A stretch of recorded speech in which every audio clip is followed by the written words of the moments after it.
你已经默默被操控了，然而你却自己还不知道吗？今天我们要跟大家来讨论一下所谓的煤气灯效应。我相信很多人都听过这个词了。今天我们要跟大家深入探讨有哪些现象，还有你要怎么样保护自己哦。一起来看看吧。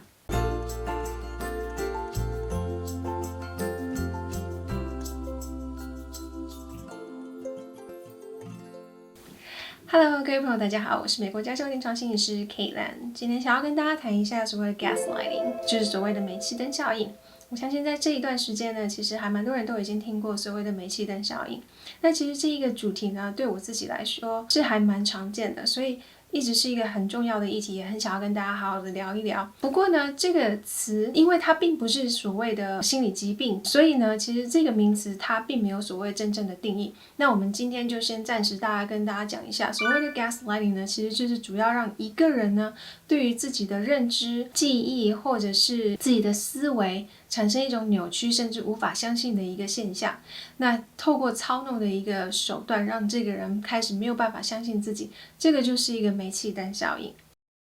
那它是从哪里开始呢？其实它是在一个电影里头产生的。那之所以会叫 gaslighting， 就是因为这部电影它就叫做 gaslighting。它其实是在1944年的一部电影里头，就是一个本来很有自信、非常漂亮的一个年轻女性呢，她嫁到丈夫的家里之后呢，她的先生透过一些手段，让他开始慢慢的没有办法相信自己。例如说，他可能会在要出门的时候呢，帮他别上胸针，结果胸针坏了，他就说，那我帮你把它放到你的包包里好了。那我们回来之后记得再把那个胸针拿给我，再带他去修。然后结果回来之后呢，其实先生根本就没有把胸针放到包包里头，但是太太就以为他把胸针放到里头了，然后结果回家之后找不到胸针，先生就说，你又忘记你丢到哪里去了。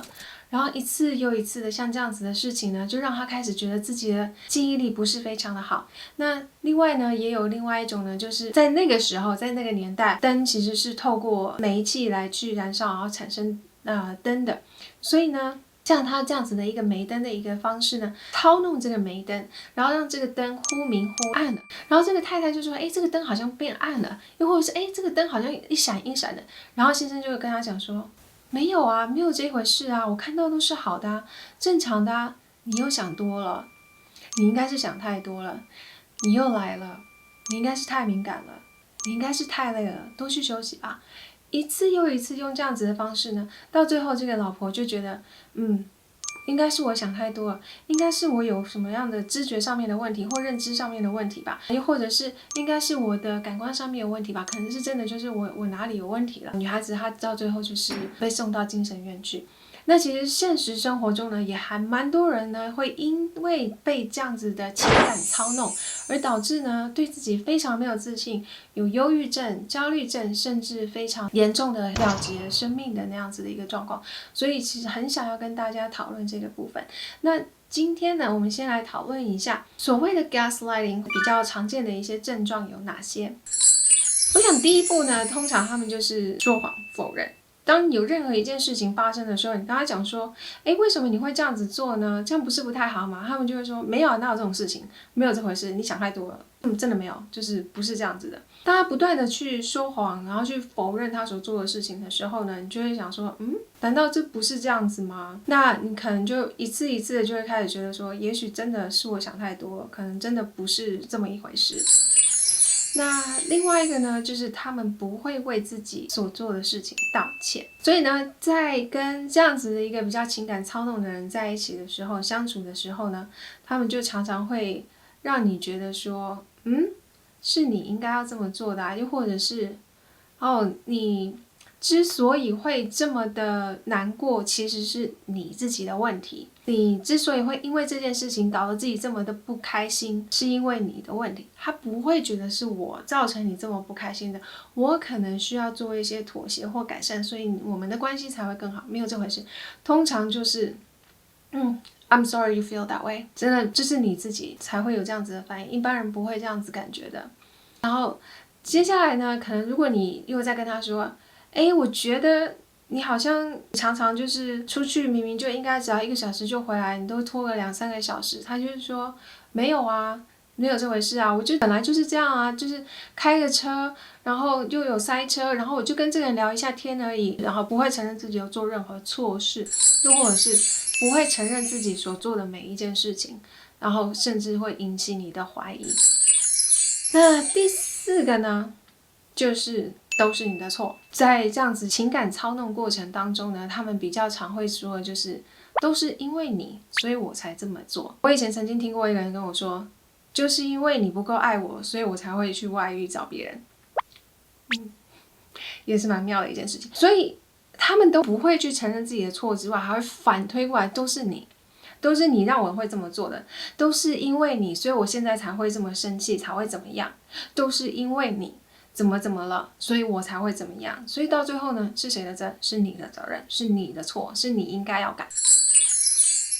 那第5点呢，就是它会让你觉得是你反应太大了，是你太过于敏感了，所以他们就会把它变成都是你的问题，你太敏感了，你常常胡思乱想，我们才会一直在那边吵架。如果你不常这样子吵架，你如果就是心思比较正向一点的话，我们关系就会很好啦，不要这样子一直乱想。所以它会把它变成是你这个人太过于敏感，你这个人太过于情绪化了，那都是你的问题。第6个呢，就是他会去隔离外界，让你不要去跟外界的人有所联系，又或者是让你慢慢的跟外界的人远离。例如说呢，如果你觉得你跟你的另外一半吵架，情感上面有一些问题，很正常的、很自然的，你会想要去跟你身边的人聊天谈一谈，然后宣泄一下。但是他会告诉你说，你怎么可以告诉别人呢？你怎么可以跟别人说这样子的话呢？我们现在必须要忙这些事情，我们现在有这些事情很重要，你这样子做会对我们不利，所以你不要这样子，不要跟别人说我们之间的问题。慢慢你会觉得，对，我这样做是不对的，我不应该这么做，他想的才是比较周全的，然后你就不太敢跟身边的人再同样说同样的事情，又或者是再去跟别人讨论你觉得很困扰的事情。那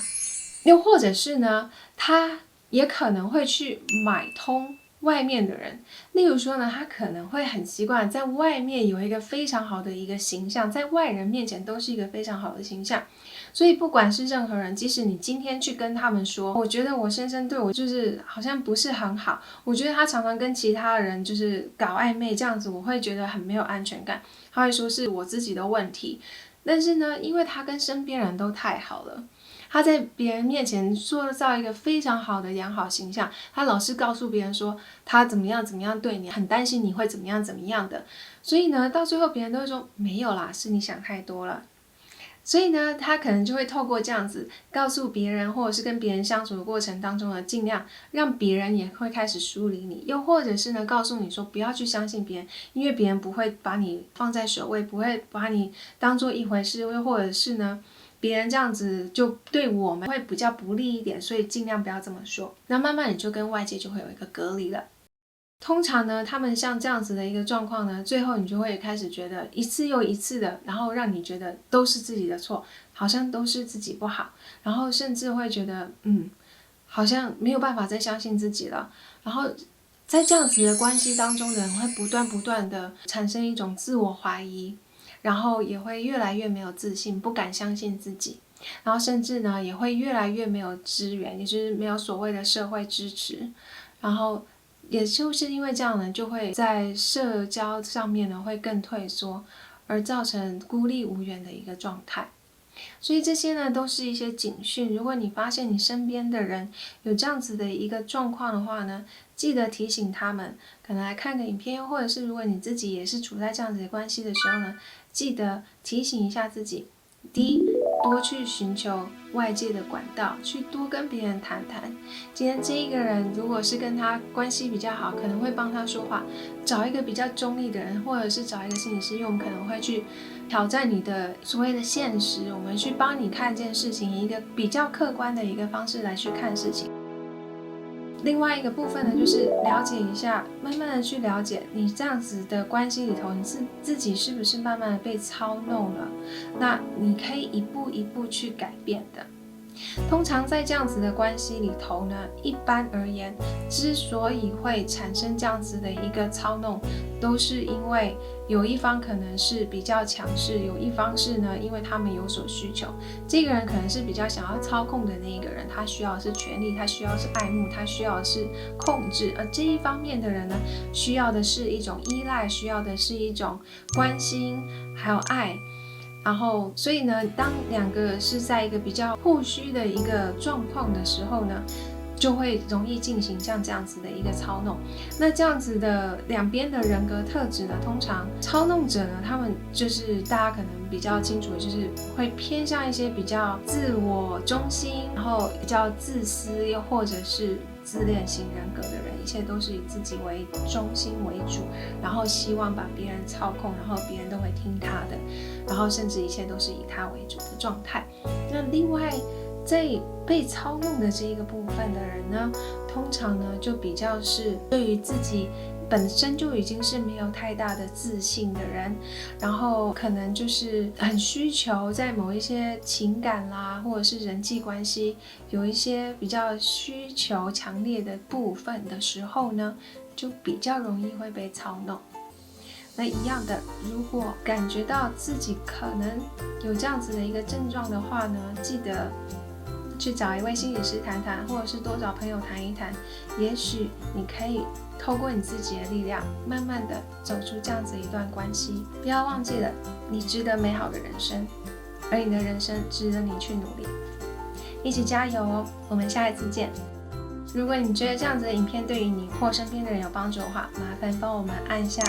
订阅，还有分享出去，这样子未来我们一有新的影片的时候，你就可以收到通知。如果你对于这样子的一个议题有什么样的心得，或者是想法，或者是感受，麻烦在下方帮我们留言。我们下一次见咯，拜拜。